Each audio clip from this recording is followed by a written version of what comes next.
911, what is your emergency? Every day, emergency services call handlers expertly deal with those in desperate situations. When we pick up 911, you never know what type of call you'll answer. Taking calls from terrified victims. It is not a joke. I'm gonna die. I'm gonna bleed to death. I'm afraid. No, you're not, sir. To listening to cold-blooded killers. My friend and I got into an altercation. I'm the only one who came out alive. Are you telling me you've killed somebody? These are the stories behind the emergency call. I can honestly say I could never have been trained enough for that call that I took. With never-before-seen footage, we explore the real story behind the most shocking emergency calls. My son fell in with the gorilla. He's dragging my son. I can't watch this.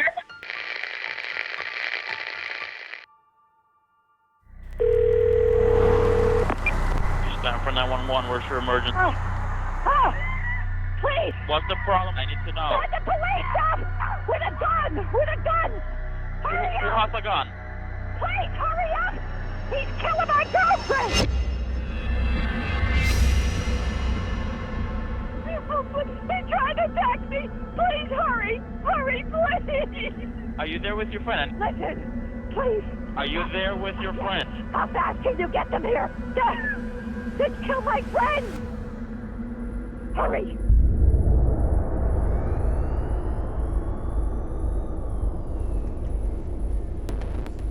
My name is Alberto Valbuena, and I'm a public safety dispatcher in Stamford, Connecticut. I was just 2 months out of training when I got the call. It was the beginning of the shift. We come in at 3 o'clock in the afternoon. The call itself happened at about 3:45. Stamford 911, where's your emergency? Oh, this is Sandy. Rockrimmon Road. What's the Send problem? the police. Send the police. What's the problem there? Please, hurry up. He's killing my girlfriend. Rockrimmon Road, they're saying someone has a gun and trying to kill somebody. Dispatch all cars and all channels. We're getting more information that it's quite serious up there. This was the beginning of a strange series of events. You have a taser, a shotgun, and a rifle on the way up. Probably one of the most bizarre police calls I've been on. One man down. Person down. But he doesn't look good. You could tell it was a very serious call by the number of officers that were dispatched. It was very confusing. You really didn't know what to expect. We have a report of an injury at that location, so we're going to send you an ambulance. I grew up working in New York City, plane crashes, riots, shootings, stabbings, but in all my years, I'd never heard a dispatch like that. What is the problem? He's killing my friend. Who's killing your friend? My chimpanzee.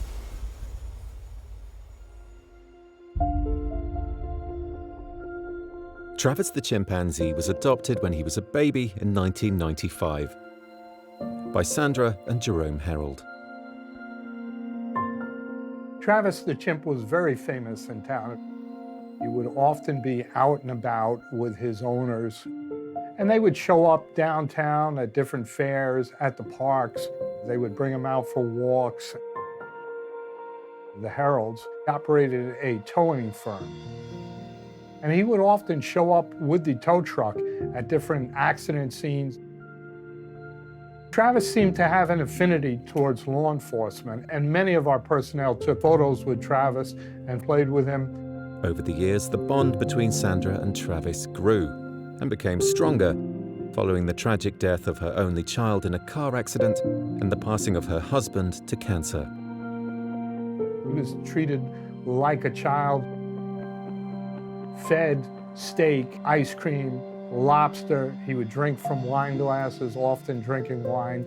And in his latter years, he actually got quite obese. He got quite heavy. Please, hurry up. Listen to me. They're on the way, ma'am. They gotta shoot him, please. On this particular day, Travis was very rambunctious, kept wanting to go outside. And at that point, Sandra had put a depressant, Xanax, in its tea to calm Travis down. He ripped your apart. Hurry up. Hurry up, please. 55-year-old Charla Nash was a close friend and colleague of Sandra Herold. She had known Travis since he was an infant, and when Sandra called asking for Charla's help in controlling him, Charla headed over with Travis's favorite toy. But this wasn't the first time Sandra had struggled to control her chimpanzee. My name is Tilford Cobb. I've been working with the City of Stamford Animal Control for over 20 years now. The first time I saw Travis, there was an incident that happened when he was pretty young. Travis got out of the car and he was running around downtown Stamford and he wanted to play. He would run up to the officers and pat them on the behind and then run off. And whenever they got him near the car, he would jump over the car and this process would begin again. Chimpanzees, when they're young and growing up, are a very cuddly, cute pet. But as the males grow and come into sexual maturity, they become very dangerous. They're extremely strong and they fight for dominance, for mating rights, and they're ruthless in dispatching foes. After that incident, there was some concern of what was going to become of this chimp, who was like a son to the owner. We started talking about maybe finding a sanctuary for him to live in. Sandra took the advice and wrote to an animal sanctuary, asking them to give Travis a home. But her attachment to Travis was so strong, she didn't send it. The failure to send the letter would prove to be a big mistake. Oh, your chimpanzee is calling your friend. He ripped her apart. Hurry up! It is very bizarre because I didn't know we had those type of animals in our town, especially something so big. We don't have a zoo in our town, so never thought of a chimpanzee actually being in Stamford. Rockberman Road, it's the Harrod residence.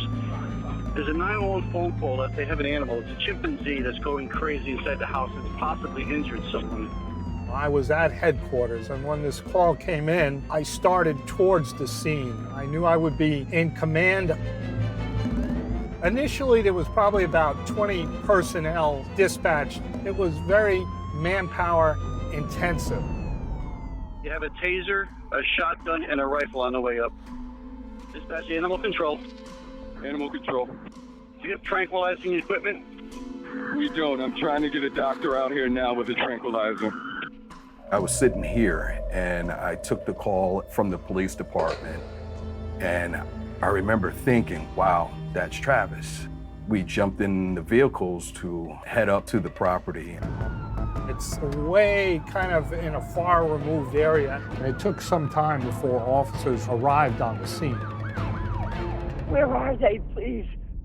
They gotta shoot him, please. I tried stabbing him, and he's hurt now, too. The moment Charla arrived at Sandra's house, she was met with an aggressive adolescent chimpanzee, weighing over 200 pounds, with the strength of 5 men. Charla was no match for Travis.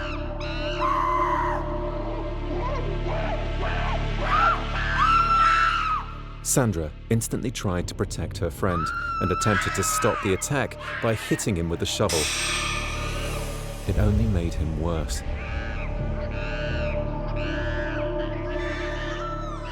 Sandra then took drastic action. She stabbed him with an 8-inch kitchen knife 3 times. But this still had no effect on Travis. Making a run for the closest place of safety, Sandra ran to her car to call the police. Tried stabbing him, and it made him worse. Okay, Sandra. Have them shoot him. They will. Sandra, I already have the fire department close by, okay? So as soon as the police get there, the fire department's going to move in, okay? It took just 4 minutes for the first police officer to arrive at the scene. Sorry, do you want me out with the shotgun? Affirmative. Please, hurry up! Listen to me! They're on the way, ma'am. They gotta shoot him, please! Please, hurry! Please! Ma'am, I need you to calm down. They're already on the way, okay? I can't I know. Please, Is the monkey still with your friend, or is your friend still on the floor? He killed her, please. I need you to... Please. Oh, Ma'am, my... are you there with your friend? This is when it gets a little harder for us on the phones because there's only so much we could do via the phone and the radio. So this is the part that gets a little stressful for us because all we could do is try to calm the person. Sandra, I need you to stay in your car. Sandra, you still there with me? They're here, but they're not shooting. No, Sandra, I need you to stay in the car with me. Oh, God, I'm so afraid. Sandra. Whatever you do, just stay in your car. Hear that? Travis the chimp went up to one of the police cars where an officer had taken refuge. He believed that he had locked his car, but Travis was able to open the door. He was covered in blood and looked very ferocious. And as he opened the car door, the officer was able to unholster his service weapon and shoot Travis several times in the upper chest area. 34, go ahead. They just opened up one of the patrol cars. We had to let a couple go. Received, rounds fired. Seriously injured, Travis fled the scene. Hey, listen, we gotta get this guy out of here. He's got no face. She was so critically injured, we couldn't even tell if she was a man or a female. Very bloody, clothes ripped off of her, a lot of her hair ripped from her head. Such a bloody mess, and time was of the essence. 1A dispatch, man down is breathing. The orangutang's not in sight. I got him. Maybe EMS can get him out of here. They told us that we had somebody critically injured in the driveway. We did not know where Travis was the entire time.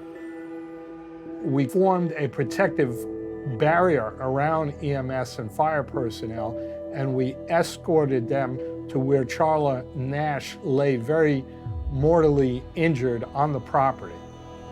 Okay, dispatch, send the EMS in. Receive, Sergeant. The injuries that the patient experienced were probably similar to what I had seen in the past as far as somebody dealing with explosives.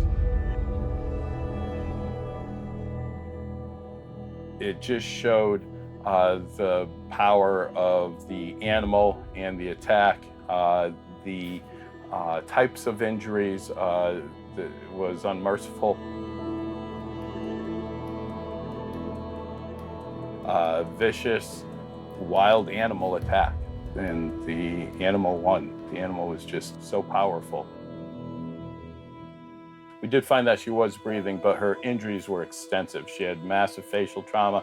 She had massive trauma to her hands and upper extremities, and we weren't sure if these were survivable injuries or not.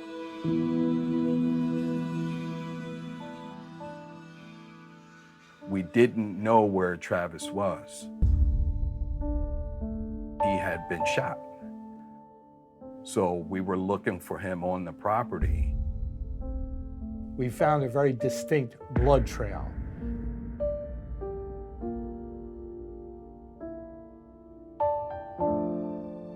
And we trailed Travis throughout the property.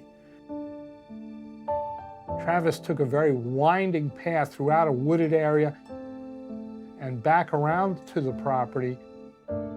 And Travis entered the residence. The door was left open.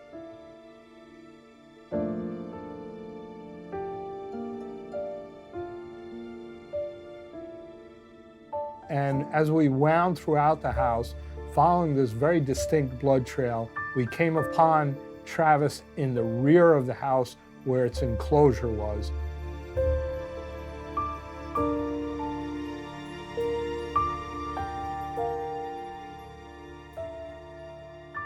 We eventually found him in his bedroom, and he was hanging from the bed, and he was deceased.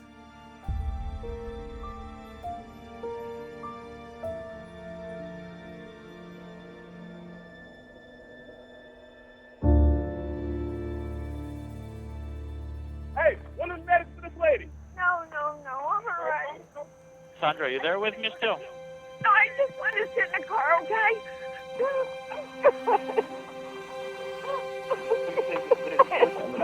As the horrible reality sets in for Sandra, she decides to speak to the media the following day.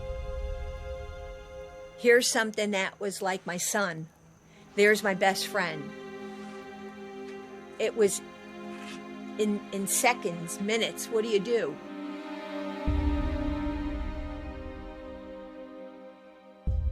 It was the most horrible thing that could have ever happened.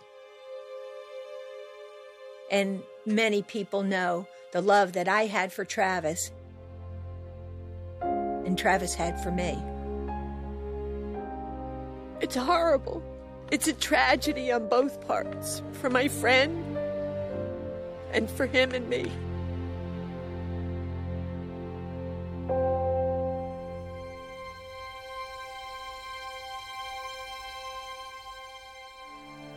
Against all odds, Charla Nash survived the brutal attack. But she sustained life-changing injuries.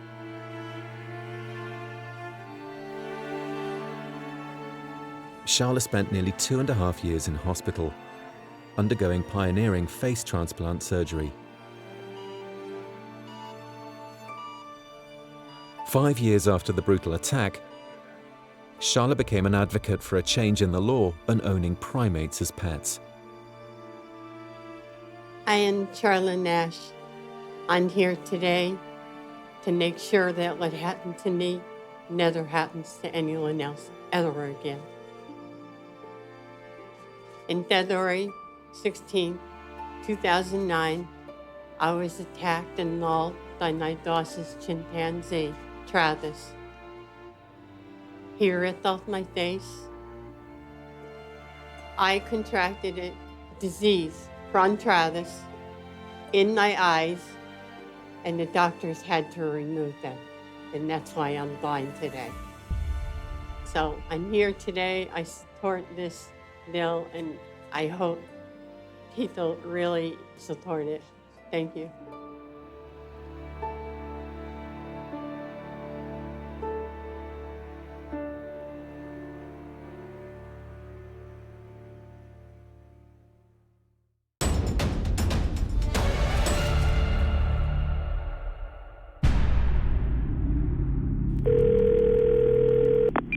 Essex Police Emergency.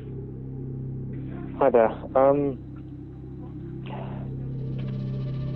Okay. Hello. I need police and a forensics team to my address, please. What do you mean? What's happened?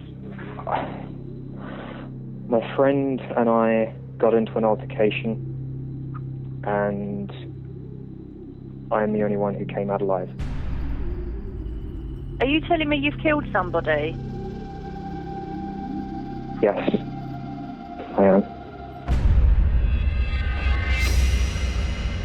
You're telling me he is definitely dead? Yes, I'm telling you he's definitely dead. What's his name? Breck. Breck? Yes. And then his surname is? Bednar.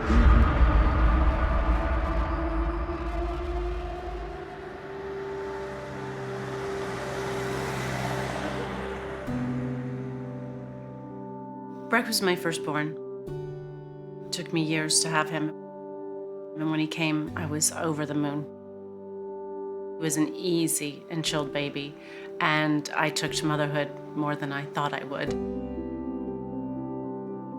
When he was only 2 years old, Breck was bombarded with siblings because we hit the baby jackpot and triplets arrived. He took on that role of big brother really well, and the triplets absolutely looked up to him and adored him. He was always teaching them things, explaining things, and he was very patient. He loved to build and make things right from the start. He just had the eye and a brain for figuring out how things worked. As he grew older, that turned into loving to be on the computer. And I don't remember even teaching him about computers, he just took to it. He had confidence, but he didn't like to have a lot of attention and didn't realize actually how cute he was. You know, he thought, oh, Mom, that's just you thinking that. But actually, he was quite a handsome boy. Right, and who am I speaking to? My name is Lewis Daines. I'm 18 years old. Right, okay. And what's actually happened? My friend came to stay the night with me yesterday, feeling very down, feeling suicidal. And I woke up this morning, he was in a mess. I tried to calm him down. I hugged him, then said that I was there for him. He grabbed, he shrugged me off. Can you just bear with me a second? Don't tell me any more, okay?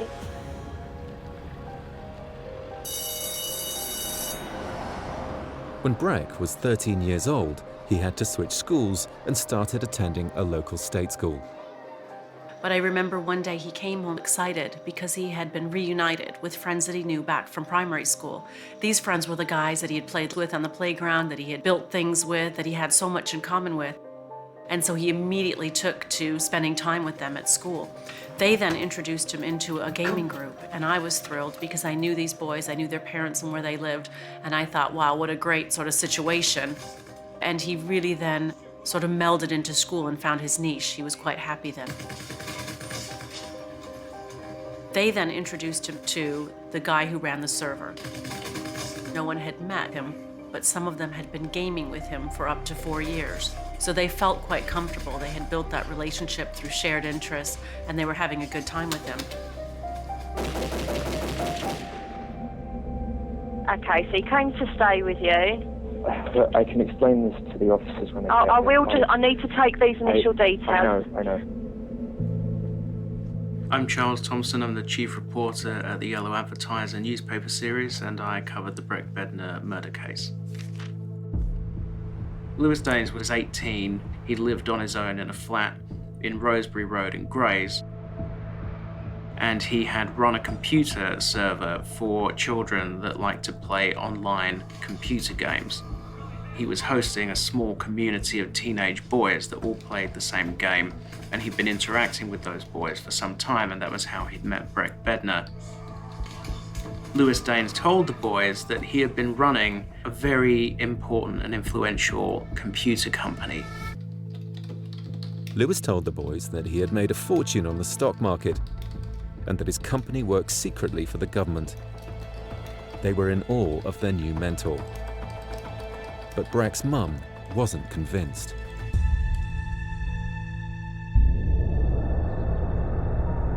I tried to get to know more about Lewis.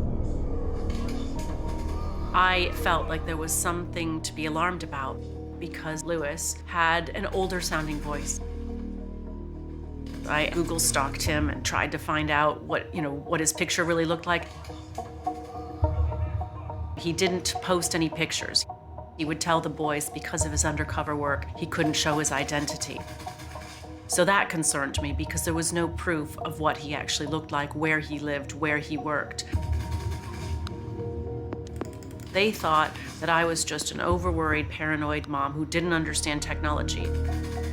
But I still could sense that this didn't seem like a safe situation. Why did he come to stay with you? Because he was fed up with his home life.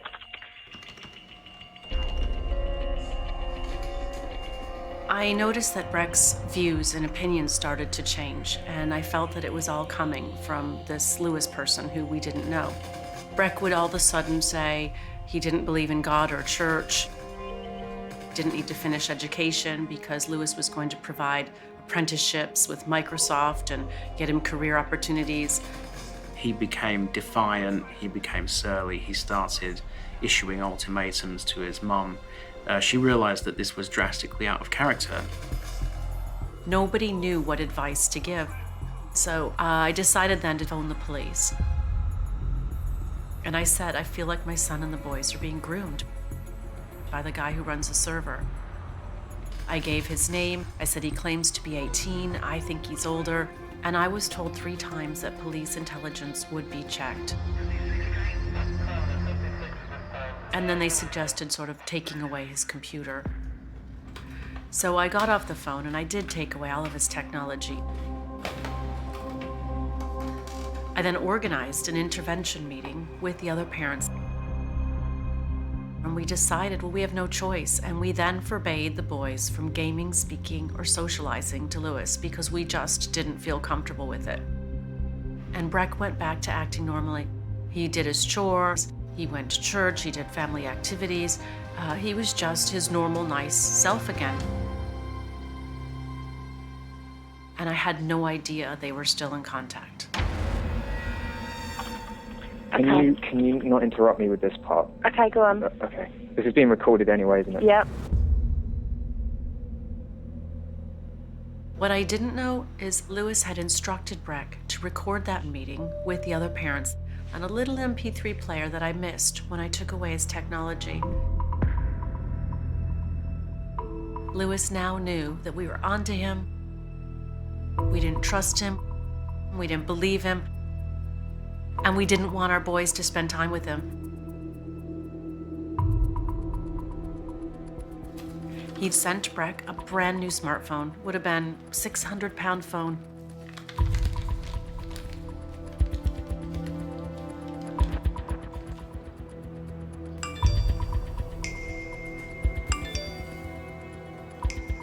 So it became that much more dangerous because the whole thing went underground, right where a predator wants it. Lewis Danes got in touch with Breck. He said to Breck, I need you to take over the running of my company. He said that there was government interest in this computer company and that the value was somewhere between 55 and 135 million pounds. He said to Breck, if you take over the running of this company, you'll be in line for that money when the company is sold.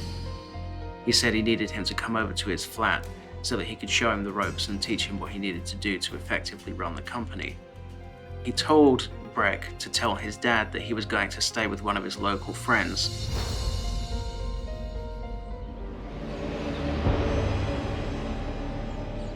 It was a Sunday, and it was 7 a.m., and a taxi actually drove into the drive and collected Breck. The taxi had been pre-booked 2 weeks in advance and paid for by Lewis and trafficked him an hour away to the county of Essex.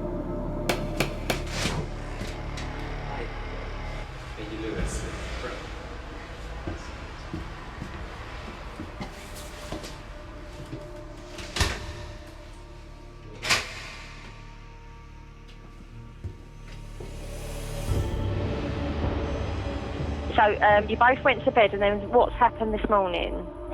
I woke up. He was just standing up. He was in a mess. I have a penknife on the chest of drawers. He picked it up, opened it. Penknife on the bedside table. Breck grabbed this. Yeah. What, in order to harm himself? No, in order to harm me. He opened it and then lost control. In self-defense, put my left arm up to block him from stabbing me effectively. We struggled. I got him to the ground. He got up. I got the knife. I grabbed the knife and I stabbed him once in the back of the neck, I believe somewhere near the brainstem. He turned around, tried to carry it on, and I think I stumbled on my chest of drawers. I fell over. I got back up, backed away, and then I don't remember exactly what happened, but the fight ended with me cutting his throat. I woke up with an impending sense of doom. I just didn't feel right, and I couldn't figure out what it was.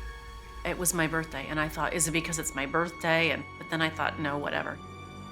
I then got a text from their dad saying, I'm so mad at Breck. He was supposed to be home at 10 o'clock this morning to babysit the triplets. He didn't show up. I can't get a hold of him. I don't know what to do. He fell onto the floor. Couldn't stop it. His throat was properly cut. And he's still on the floor? Yes, okay, don't interrupt me, just let me explain this if this is being recorded.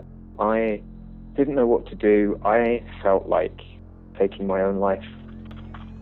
Look, are the police on their way? I can hear some. They are. Okay, I'm going to go and do my part. Please, thank you for your help. Right, just listen.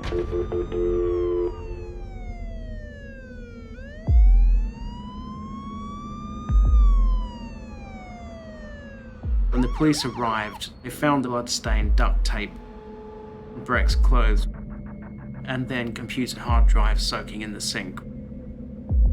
It was clear to the responding police officers that Lewis's story had been fabricated.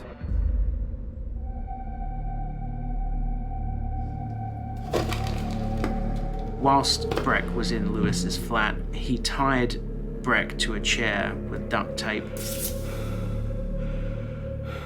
and then cut his clothes off of him, sexually assaulted him, and then stood behind him and slit his throat. It was an hour before Lewis called the police, and in that time, he had a shower, put his hard drives in the sink, took photos of Breck's dead body, and then uploaded them to a social media site. The triplets were home waiting for their brother to come home, and they started getting messages on their phone. So sorry to hear about your brother.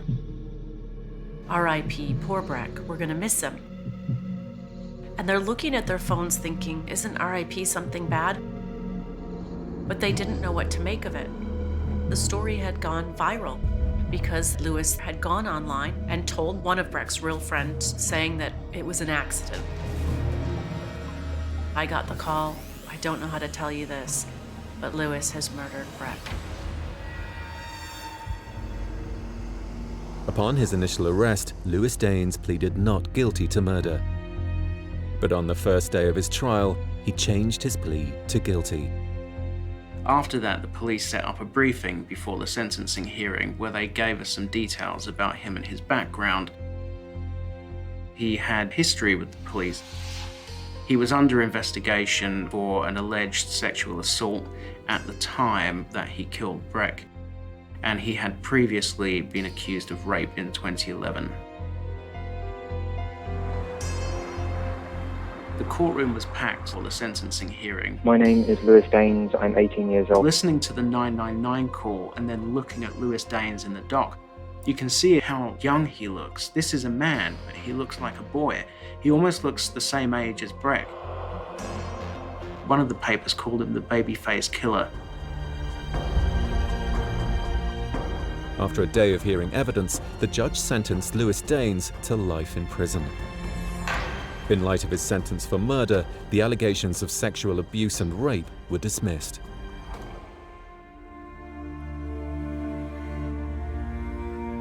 Every day I have sadness.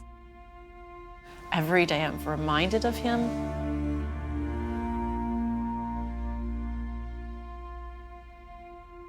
And it will never be the same without poor Breck.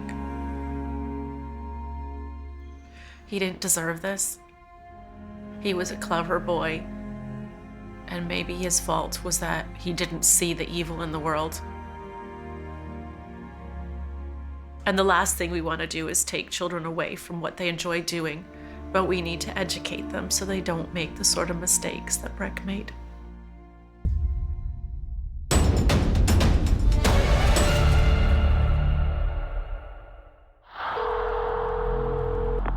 What is your emergency? I need a 911 assistance immediately, please. I'm gonna die. I'm gonna bleed to death. I'm afraid. Please help me.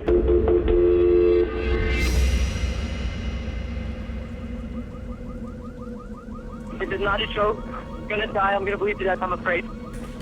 Do you have anything that you can control the bleeding with, sir? Sir, I have nothing, sir. Sir, I'm gonna die. No, you're not, sir. What is your name? My name is John. John Maynard.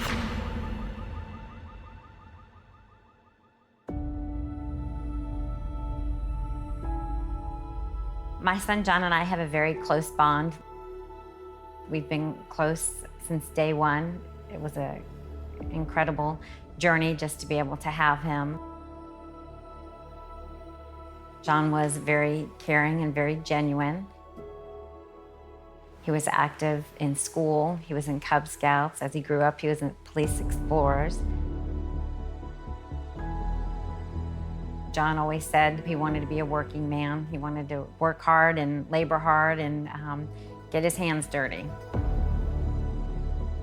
When John was just 20, he got a job at a local recycling plant operating their baler, an industrial compacting machine used for crushing cardboard into balls. John was the youngest bale operator in the company. He was in charge of the night shift and the only one certified to enter the machine and fix any problems.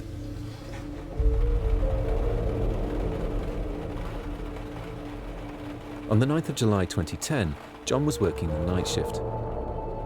But there was a problem. The baler machine had jammed, which it often did when it rained. Knowing it would take 20 minutes to fix, John sent his 2 colleagues on their break.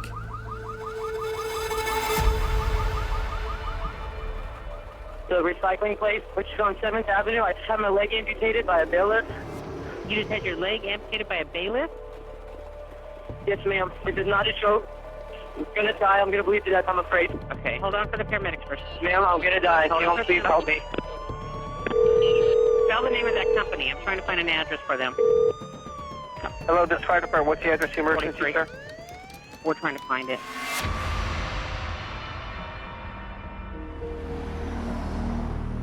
My name is Jeff Abraham, and that night I picked up the phone and John was on the other end. First thought it was a prank call because John was so calm. I'm sorry, sir, I didn't hear you. What was it? My leg has been amputated by a bailiff. On a bailiff, and where are you located at, sir? The recycling place. He didn't know the address of where he was located, so we dispatched help where we thought he was. John, you're behind the building at the big blue machine, right? I'm in the blue machine, yes, sir. I had asked what had happened. He was working with an industrial-sized compactor, and it was jammed, and he went up there to unjam it and started stomping on it with his leg, and the machine started up again. Are you there by yourself, sir? No, sir, I'm not, but no one's hearing me. And I'm really losing blood, sir. I'm gonna die. No, you're not, sir. If I give you a phone number, can you call my mother? Can you please tell her I said I love her?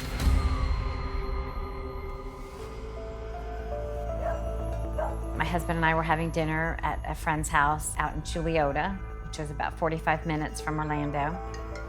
I had received 2 calls with numbers I didn't recognize that I chose to ignore.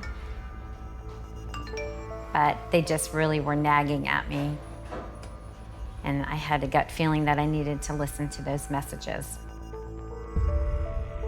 I listened to the messages, and that if I was the parent of a John Maynard, to please call immediately. He said that John had been in an accident, and I asked if he was alive still, and he was just very silent. And he just said, ma'am, you need to get to the hospital, and asked again if he was alive. And there was just a very long pause. My husband and I, we just drove as fast as we could to the hospital.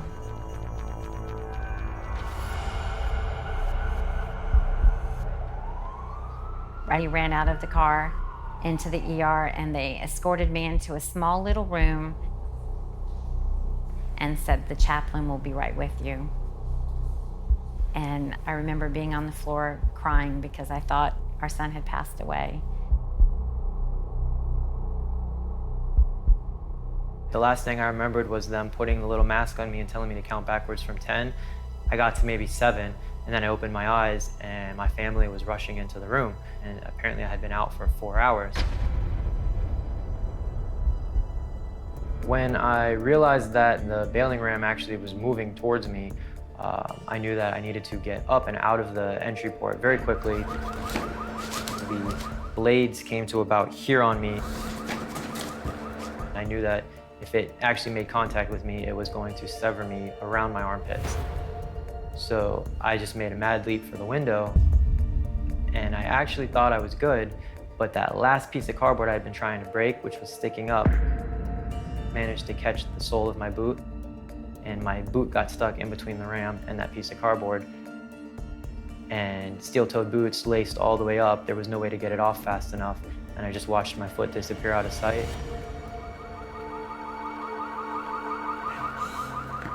I felt everything. Almost every bone in my foot broke. I felt my innards of the foot shoot out the back of my heel. I felt my foot sever off. I felt searing pain. And then I felt this overpowering feeling of heat. That was all of my blood flowing out. And it just felt like somebody was holding a flame to the bloody stump. I somehow made it out of the hopper and into the control room.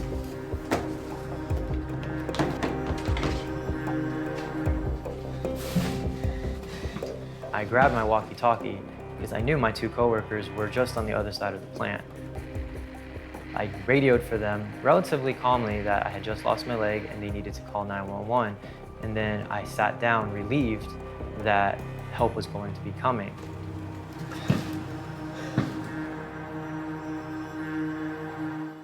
Nobody answered the walkie-talkie because they had actually broken protocol and turned their walkie-talkies off. And then at that moment, I remembered I had put my cell phone at the desk, which was a lot lower than where I normally put it, and was actually somehow in reach from the floor. I'm not gonna die soon as my mother is gonna kill me. Okay, we're coming, sir. We're coming. Sir, I'm gonna pass out. Okay, no, I want you to keep talking to me. You're gonna be fine. I asked him if his pants leg was still on or did it get taken off with the leg, and he said, no, my jeans are still there. I said, well, just fold the jean over and hold pressure the best you can. Sir, I think I'm gonna throw up. They're just around the corner from you. I want you to continue to hold that pressure on there, even though you said the bleeding has stopped, okay? Can you please pray with me? Okay, go ahead, sir. Dear Lord Jesus, Lord. I've never had anybody ask me to pray with them, so if that made him feel like he was going to get through it, he was going to get through it. Please be with my mother, keep her strong, because I know she's not going to be happy. God, please let me get through this. Sir, I don't hear an ambulance or anything. They're coming as fast as they can, sir. I pretty much was done. And at that moment, the door flung open and in comes Richie. Do you hear somebody there now, John? I hear somebody in the background. That's my coworker, Richie. Your coworker just found you, right? Yeah, he just found me. Okay. To see my coworker right when I was at the point that I was done was just, I mean, you can't call it anything other than a miracle. So, that's... Okay. So, is he still there with you? No, he went to get the police. They're going to take good care of you, okay? Okay, I'm going to hang up with you. Sorry. Can you call my mom? Sorry, I got to go. You're my hero, dude. John was in surgery for several hours. The doctors were unable to reattach John's foot. Because of the risk of infection, they had to amputate his leg 4 inches below the knee. Jeff Abraham told us we don't get to come to the hospital often because calls like this don't usually end up with a survivor. So, it says a lot. Thank you.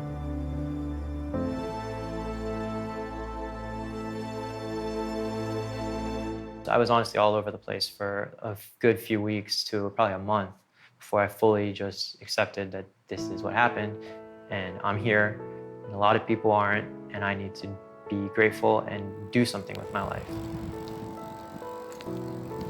I had a great support network, people that were just willing to go above and beyond to keep me going.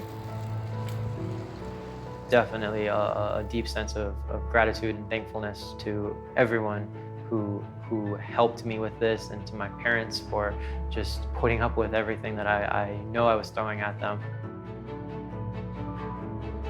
Since John's accident, he started reaching out to other amputees and helping them through his YouTube channel. All right, guys, a lot of people want to know what my stump looks like. He made a comment to me once that he feels more whole having lost a leg than when he had both of his legs. And I think that sums him up. He's just incredible. I've never been to China, but my foot was made in China. So technically, I am now part Chinese. So on that note, I'm going to end this video. Bye.